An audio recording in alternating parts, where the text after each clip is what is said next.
Thank you again for being on Team Podcast. Together, everyone achieves more. Yeah, that's the motto here. We achieve more together. You know, that's a community thing. And today, I'm proud to announce that I have a great friend and a great candidate, a kid that, and I got to call him a kid. I hope you don't mind me calling you kid because I'm a lot older. So I actually hung out with his dad back in the day. And so Terrence Lot Jr. is running for Board of Ed Commissioner in November. So he is he's getting a pass from the primary right to November to the championship game. We're making the sports analogy here. Terrence, you know, today's show is about getting to know the candidates up and personal. You know, a lot of times in politics, unfortunately, you know, we run political challenges, Republican, Democrat, Independent, regardless. Mm-hmm. And people see names on a ballot or see people's name in the paper. And of course, we all know enough people within our own realm, within our own circles. Unfortunately, a lot of people don't have the opportunity to get to know candidates. Mm. So, you know, my show is a community-based show, podcast. Well, I mean, we're going to do sports, politics, everything, money management, you know, healthcare. We're going to do everything, right? But this theme here today is about getting to know the candidates up and personal. And so throughout the day, we've had a few candidates that are going to run on the ticket with you. Mm-hmm. And so I want people in the community to know, you know, who is Terrence Lott, right, Jr.? Where did he come from? Why is he running? Who does he know? You know, what sweat equity has he given to the community? Where did he go to school? What was his childhood like? How many brothers and sisters, you know? Yeah. How many children? Is he married? Yeah. You know, I'm telling you, those are things that are huge to people, to really know you, right? Because I'll give you an example, and I don't mean to downplay this by any means necessary, but for so many years and over, we see this. In the Board of Education, for example, when there's a vacancy, they just put a person up there, and there's no process. They say there's a process. When I say they, I mean the administration, right? Yeah. But the people don't choose. Mm-hmm. Now is the time that people really choose. There's a couple of people on the Board of Education right now that were put there, not voted there. They were put there. Yeah. And you know what? And that's going to happen to any mayor. And no disrespect to this mayor or any mayor. That's going to happen to any mayor. The day will come when the person and the team that we support will be mayor one day, and then somebody may drop, and we will have the choice of who to put there. But the hopes are that we could develop a process and say, Board of Ed commissioners are important. Mm-hmm. We should just not put people there that we feel or the administration feels. It should come from the people, and we should know them up front. So without further ado, tell me a little bit about, you know, you coming up, your school, your family background, and what got you to this point, man. Like, why are you here? Why are you in the game now? Yeah, so I'm Terrence Lot Jr. Please add that. Junior, yes. Terrence Lot he's a different beast. Yeah, yes, he is. Yes, he is. Born and raised in Waterbury. You know, by blood, I have only two siblings, but by family, by love, by support, I got a bunch in Waterbury. Awesome. So yeah, I went to St. Lucy's, which is the now Enlightenment, right, in the Powell building. Right. That's where I went to grammar school. We live right on Tudor Street, right on the block. So right. That's where I grew up. And then as I got to middle school, I went to WAMS when it first opened. I was that first 6th grade class. I was supposed to graduate. Oh, you were one of the first? Yeah, when they first opened school, I was supposed to be the one to go 6th grade through senior year, but I ended up transferring my sophomore year to Holy Cross. Okay. But yeah, it was a difference. Definitely a culture shock between WAMS and Holy Cross. Even though it was like WAMS was a brand new school, Arts Madness school, it was still completely different from what Holy Cross was. It was just a change of just everything as far as for me go. You know what I mean? Just kind of getting used to it. The student body was just different. Right. You know, even the workload itself was just different. Right, right. But it helped me. Just helped me shape me to, you know, what I am today. I'm able to, you know, do things, get things done, process things, and kind of move forward. So. Right. So that the educational rigor at Holy Cross really challenged your skill set academically and push you, right? Yeah, absolutely. Because I did honors classes at WAMS 7th grade, but I had a rough year that year. That was the year my mom was sick, so that year for me was rough anyway. But after that, you know, I kind of was able to handle it. And then Holy Cross, it was like that was the standard there. It was kind of like, you know, you have this done, you have this do, this, and that. And I struggled for a little while to kind of just get used to it. Right. And then even the class times, you know what I mean? WAMS is only 40-minute classes, published 40-minute classes. Yeah. You know, Holy Cross had an hour and 20-minute blocks. Wow. So it was just like being in that fluent classroom for that long. Confined for that long. What's going on here? So it was definitely different, but it helped because when I went to college, I went to WestConn for a year and I went to Hunt Valley. I never finished, but I did go. Yeah. I was kind of used to the schedule of it, just being in class for that long. I was seeing friends that, you know, I had from Wilby, Kennedy. I made a lot of friends from, like, you know, other cities, Bridgeport, New Haven, Hartford. Right. They kind of like, it took them a while to adjust to that 80-minute block. Right. Where I was already, I've been used to this for the past 3 years. So me sitting here is not pain, but, you know, but yeah, it was definitely just just prepared me more just for the future. So right now, what's your family dynamics like? Your nucleus family? You got a wife, right? I'm engaged. I have a fiance, so not yet. Yeah. So I don't mean to put the horse. No, it's okay. I mean, it's coming though. Yeah, we are. Yeah, it's already set October 2027, so we'll be married then. But we have, you know, I have a fiance and we have 3 kids. I have 2 girls and a boy, so all under 3. 3 and under. So education is important to you because they're going to be every going to school in Waterbury, right? Yeah, so it'll be a big difference. So what part of town are you're right now? I'm up Town Plot, Country Club Road, Ordinal, over that way. Oh, so you're right by the high school. I'm right by Holy Cross. That's awesome. Yeah, it's funny how that happened. So tell a little bit about your journey. You became a police officer, right? Mm-hmm. How old were you when you became a police officer? 25. So I took the test in 2018. I was 25. I passed. But I took that actually in when I was 21, so 2014. Yeah. I failed it because I didn't pass the run, but it took me 4 years to get myself right, my mind right, kind of focused and get prepared for it. And then after that, 2018, and I've been in ever since. Yeah, and you were in Waterbury for a little bit of time, right? Yeah, so I did 2018 to 2022. I was in Waterbury. You know, I did patrol, and then I worked also as a power coordinator for over a year and a half now, I think, at that point. And then 2022, I transferred to Danbury, and I've been there ever since. Okay. I did reapply to Waterbury not too long ago, but because of the contract, how they're set up and stuff like that, and it just didn't work out. Right. So it just didn't make sense for me to come back, unfortunately. I wanted to, but it didn't work. Well, listen, you came back a different way. Yeah, that's why. You're going to be serving as a Board of Ed commissioner. And a guy like you with your background, you know, being an inner city kid, although you went to some private school and some public school, you have that matrix. Yeah. But more importantly, like what people got to understand is that your role at PAL for, you know, the year and a half, not only at PAL, you know, talk about Connecticut Select and a couple of the basketball organizations that you worked with your dad, Marcus Robinson, a bunch of good guys that give back to the community. Yeah. Think about that trajectory, you know, being involved in that, the thousands of kids that you saw at a young age. You have a resume that's phenomenal with kids. You've seen the struggle. You've seen them. You were there as a mentor, as a shoulder to cry on. Yeah. So you, being a Board of Ed member, seeing what you're seeing, and being down the road with these kids, you're going to be able to voice their opinions, their stories right on the Board of Ed. I don't think there's a better avenue for you citywide because, you know, an alderman is a district, a Board of Ed commissioner citywide. Yeah. And you live in Town Plot, but your roots are in the north end. And guess what? In the south end, all over the city, people know you as Officer Lot, as Coach Lot, you know, and such a, what are you, like 33 now? 32. 32, a young age. I mean, you're older. But at a young age, you know, it's interesting because at a young age, there's not a lot of guys that are 33 and have the resume that you have. You have a real good resume. Yeah. You know, as a leader, as a community advocate, I mean, that's a huge deal. Yeah. And you represent well, brother. Like at the end of the day, man, like, you know, everybody knows your dad, right? Yeah. Everybody knows your dad. He's a good dude. He's a funny guy. He's a great guy to hang out with.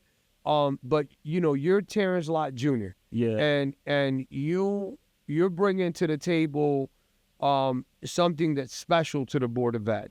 You know, you're bringing to the table the realization that young people in Waterbury could be part of the leadership. Yeah, right? even that, but let's go back even before that. So before I did the basketball with Marcus and my father and Ronnie Scrofford, who was doing a fantastic job with the girls. Right. Before Phil Lott, kind of got his boys before all that, I started at the Y when I was 16. Oh, look at that. I worked as an assistant teacher in the after-school program there. That's great. I also did the 21st Century program. Oh, that's right. I worked at the Y from I was 16, junior high school, till I was 21, because at 21, I kind of needed a little more money. I did, I did more hours, did do more things. But I worked as a assistant teacher. I did camp counselor, and then, like I said, the 21st Century program, which was held in the schools. I was at Wilson for a little while, for 1 year, and then the year before that, I was at Carrington, and then we also did the program a little bit at Driggs too. Okay. So I was always involved in the school system. And then I had a job before I was a police officer. Working in Adelbrook in Middletown. Cromwell. Yeah. So, I worked with people with special needs, youth. Special needs, yeah. So that's what I've been doing that for a while.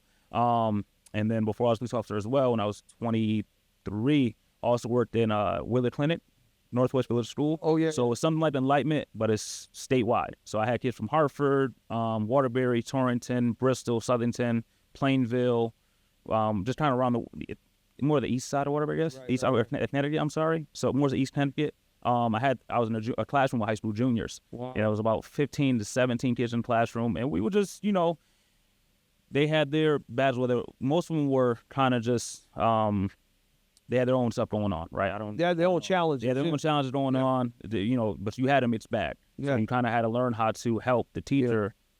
Yeah. Educate them. You were that conduit between their behaviors and the teacher running an organized class. So similar to a behavior tech, what we have now in a sense, but I'm in or a para, right? So that's what I kind of served as that was for 2 years, but that was right before I got in the police academy. I mean, I want to be a cop, so I kind of knew, and I was like, listen, I'm ready to do it. I focused at this point. So you're a cop now, though, in Danbury, right? Yes. You're a cop. So how long have you been in Danbury?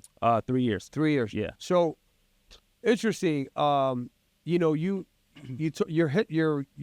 trajectory in your life has brought you in contact with a lot of different types of kids. Yes. Right. Yep. Which really, a Board of Ed commissioner's job is to represent kids and families. Yes. So your qualifications are great. Where you're headed into. Yeah. So you're going to be able to go in there with a sound mind, with a lot of empathy for some of the families and some of the struggles to make some sound decisions, right? Yeah. So I'm looking forward to it. What are some of the things that, if you could think off the top of your head, and don't get specific, but when you're a Board of Ed member, right? If you could put into like a couple of sentences or bullet points, what are a couple of the things that you would like to see improve for students in Waterbury?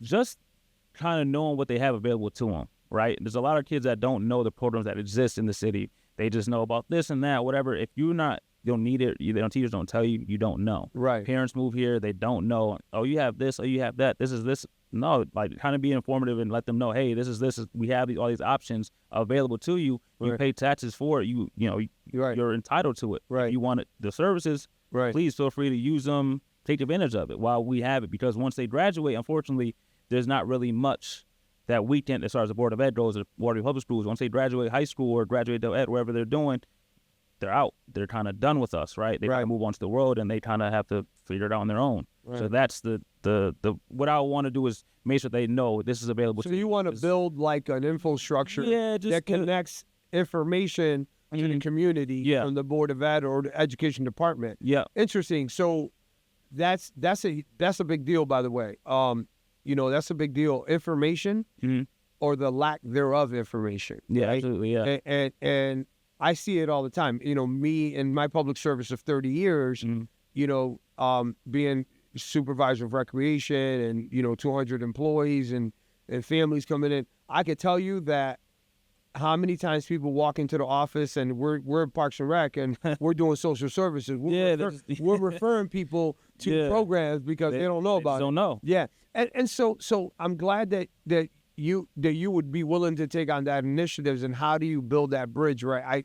you know, you could talk about this all day, man. You know, there's Parent Square, there's the internet. Yeah. You know, I think that, you know, sometimes you got to do it the old-fashioned way. You bring the show to the community. Yeah. I think there's a lack of that. There's a lack of, if you ask most people, who are your Board of Ed commissioners? They don't know. Yeah. You know, they don't know. They don't know. So I ask of you, when you become a Board of Ed commissioner, don't do like some folks right now, take the title and serve. Yeah. Right? And think that that's it. That's the beginning and the end. You should find time, and I know you have already, because I know you joined the Town Plot Neighborhood Association, and because you live up there, you want to be part of the association, you want to attend, you want to go to churches, you want to go to school, your community events, and say, hey, I'm a Board of Ed commissioner. Let me tell you what I want to hear. Some of your complaints, some of your stories. You know, what can I do to help you? So, well, that's the thing too. Even the Town Plot Neighborhood Association, right? So my schedule as far as police officer, I work a lot of doubles, right? That's the only way the policemen were able to survive. Like you have to work extra duty overtime. Yeah, of course. So I end up working a lot of times. But when I went the one time, you know, a lot of the members in the association they're all somewhat older, right? So their kids may not necessarily be in the school system anymore. Right. They're kind of, even that part of it, like, you know, growing up, especially like black community, we don't know about certain like we don't hear about that stuff. Right. We don't understand like certain just how things go as far as especially politics. We don't kind of talk about it. It's just kind of leave it on hush. You kind of see what you see, do what you do. Yeah. We don't talk about it. Right. Right. As other communities, other families might have those debates at the kitchen table, or the dinner table, like they have those conversations. We don't have that. That's a great analogy. You know, just kind of I want people to know, like, you have communities, you have social. I didn't even know, like, the community police officers, they go there, they talk, you know, but they do their business. And I didn't know that until I got into the job. I had no clue. So back prior to 25, I was very, like, blind to all this. I didn't see it. I want to take this back to something you said that really struck a nerve for me. Is you just said that a lot of folks in the minority community, whether they be African American or Hispanics, we don't have those political conversations at the dinner table. Yeah, and see, what I'm seeing more and more in this generation with African Americans and Hispanics is that you guys are starting to talk about it. Yeah, that is so huge because you know, listen, I'm going to be 62 years old, and you know, growing up poor and single mom, and, you know, we were always told Democrats are for the poor and Republicans for the rich. Absolutely. And it is such a fallacy, man. That's not real. Like, don't believe that. You know what I mean? Even how I look at it now, how seriously, like, they're a diehard Republican Democrat. This is worse than, like, gangs. I'm like, wow, this is, I don't talk to them. I don't, I'm like, okay, So that's another. No. So the point that you brought out of me is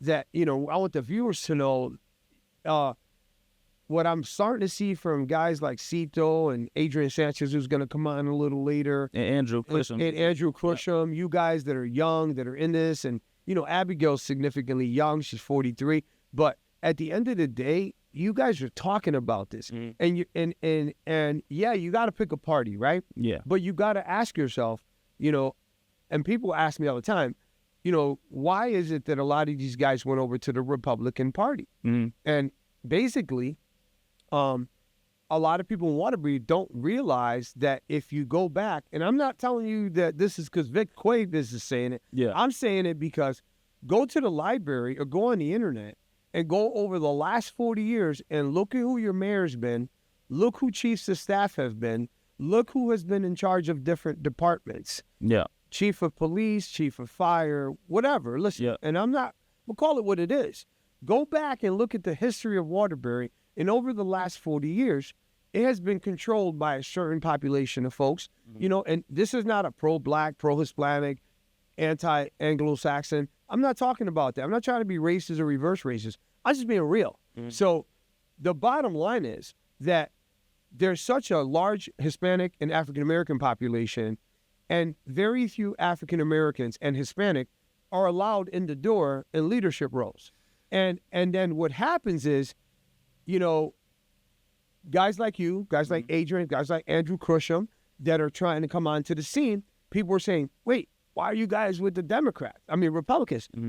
oh, you guys are with Trump. No, I try to tell people, disassociate Trump national politics. Trump is not. Yeah, Trump is Trump. Trump is Trump. He's going to do his thing. Yeah, right. he's going to do what We are talking about local politics. Yeah. Politics is local. Yeah. If I believe, if the Democrats, right, for a long time, the current Democrats that are in there, had they allowed, right, change to happen, right, over attrition, people leaving, and allowed certain people in, the Democratic Party would look different right now. And the leadership might be different. The bottom line is, and I have to quote this because I have a cousin who is running for alderman in the 5th District, Raphael Nelson Roman, who's endorsed by the 5th District chair, Geraldo Reyes, right? And because he was endorsed by Reyes and they didn't want him in the party, and Reyes endorsed them, they've isolated them. And now Reyes and Nelson are running a separate campaign from their own Democrats, right? And if that brings all the validity to this conversation we're having, why Hispanics and African Americans have now shifted since as of last Friday, according to the Secretary of State's office, there's been almost 1,600 new Republicans in Waterbury. Yeah. And if you look at the names, they're African Americans and Hispanics. And because they want change, they want to be at the table to have that conversation. Yeah. They don't want to be isolated. They don't want to be closed off. Yeah, you look at it as far as like the evolution of even the internet. Right now, we can access stuff, look up things, all the information, find out what we're missing, or where we don't know exactly what's going on. And with Raphael, I mean, he's what, a few years older than me. He's not much older than me. No, he's not. He's in his 30s. Yeah, so I know he got stuff going on. I know Dwayne Pippen and his crew. They're all fairly around my age. They're all young, so they're getting involved. So I commend them for listen, get involved. Yeah, but just so you know, just for the record, Dwayne Pittman was on a slate with Nelson, and they've iced him out, and now after Nelson didn't get his signatures and weren't able to primary, then they reached out to Dwayne and they try to put him in. Listen, again, this is politics at its best, but I'm going to tell you a quote, and this is important that everybody listen to this. My cousin, Raphael Roman, had Nelson Roman had a conversation with Ron Napoli Sr. Okay. And I quoted this from a conversation he told me he had. He said, why didn't you guys let us know about these openings or whatever? They had some openings, right? Napoli Sr., this is the old school guard, the old guard that protects the Democratic power hold on the city, said, why would I tell you guys about openings or any openings on the town committee or for anything that we're doing? Why would we invite anybody to come take our jobs? Are you serious? He said that? Yeah, he said that. I'll take you one further. I'm going to tell you how stronghold they have. When Neil O'Leary was leaving office, okay, and he was going to run for mayor, right? That was well before me. Well, this is a couple years ago, a few years back, right? Neil O'Leary and Paul Penarewski, the current mayor, met with Victor Lopez. Yeah. Who's the city alderman now, and he's not running for re-election. Yeah. Jerry and I had dinner with Victor Lopez and told Victor Lopez that we wanted Reyes to primary Paul for mayor on the Democratic side. This is in 2023, I think it is 22, whatever it was. And we wanted Jerry to primary Paul and Jerry run for mayor. And we wanted Victor's support. Victor Lopez told us that, thank you guys. I really can't do it because although you guys are my friends, I was promised by Neil O'Leary and Paul Penarewski that if I support Paul, I'll be the first Hispanic Board of Aldermen president. I didn't know that. Yeah, that happened. I was a witness to that. Jerry Reyes was a witness to that. We sat at Soutane Restaurant and we had that conversation. And what happened the minute that Paul Penarewski won, they cut Victor's legs off and Mike DiGiancarlo was put as the board president. Why? Because the Democratic administration that's in there right now, right, will never let a Hispanic or African American lead. Never happened. They'll put pawns around them. Yeah. They'll put people around them. Listen, I was their pawn for a long time. You know what I mean? I did a lot of work for those guys. You know, and I worked hard. Jerry worked hard. Yeah. But I'm not gonna be nobody's pawn, brother. I want to open the door for guys like you, guys like Adrian, guys like Andrew Crusham. I want to open the door. I want to take seats. Yeah. But I need the people to get out and stop worrying about, I'm a Democrat. I can't vote for Republicans. Listen, if you vote for Cito Lott, I call you Cito, Terrence Lot Jr., right? Yeah. Because he's a Republican. Yeah, he's a Republican. That he's a Yankee. He's a Red Sox. He's on the team. Yeah. But you're voting for the person. Yeah, that's one thing I wish people would, regardless of everything going on with the Facebook and this and that, back and forth posting, all that. People get to know who you want to vote for, right? Get to know who represents you. Get to know the person that's on the ticket. Because if you just read a name and go off of this a name or, their last name ends in a vowel, it's not. Exactly. And that's what I'm talking about. Productive. Like, just get to know the person.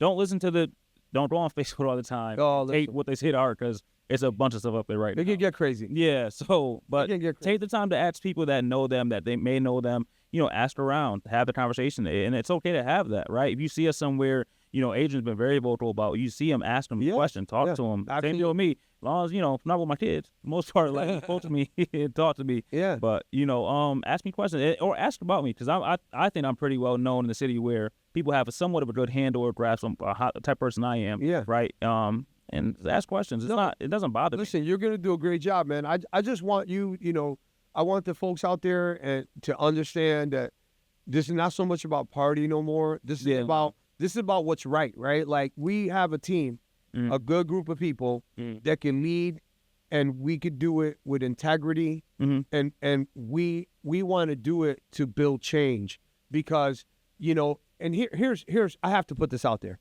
So, and I'm sorry that it's on your time, but I got to put this out there. This is how bad it's gotten in Waterbury.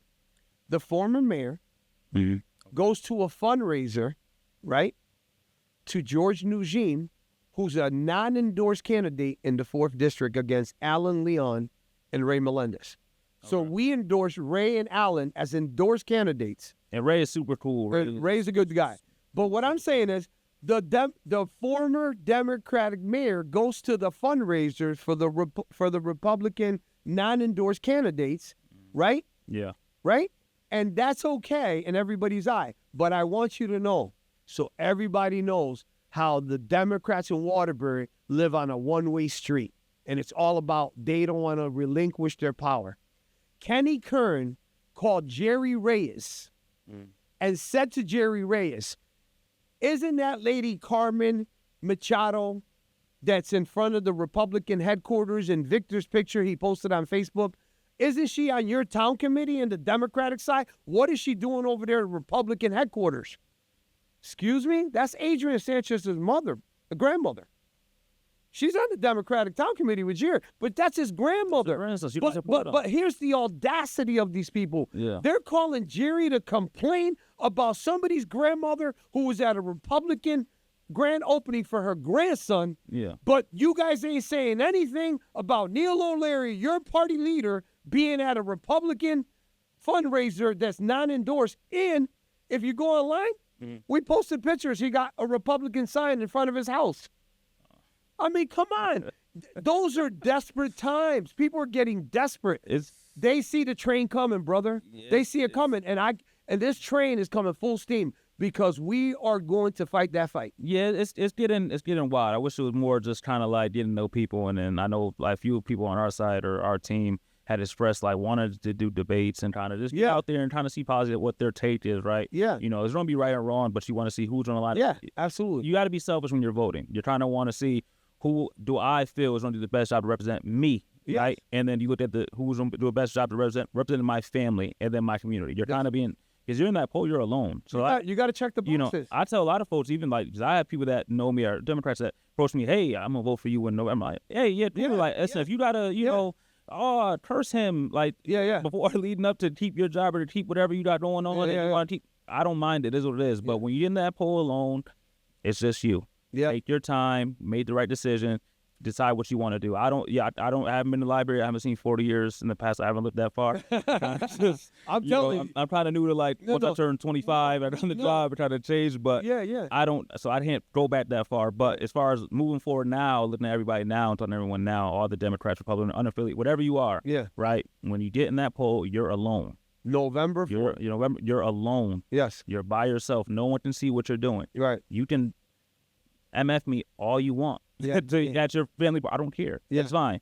But when you get behind that curtain, take the time. Take the time, right. And vote. Vote for the right person. Vote for the right person that you think is going to do the best. That's it. That's all you can ask. Listen, that's all you can ask. You know, the fear-mongering, all that kind of stuff is crazy. Like listen, I had the privilege of going the other day with Adrian Sanchez to a couple of buildings and speaking to some constituents. It was amazing to me. You know, I served as a state rep, and I know a lot of Democrats. I went into those buildings. Everybody knew me. Yeah. You know, they're like, "Oh, Victor, you know," and I, you know, who you need me to vote for? I'm like, no.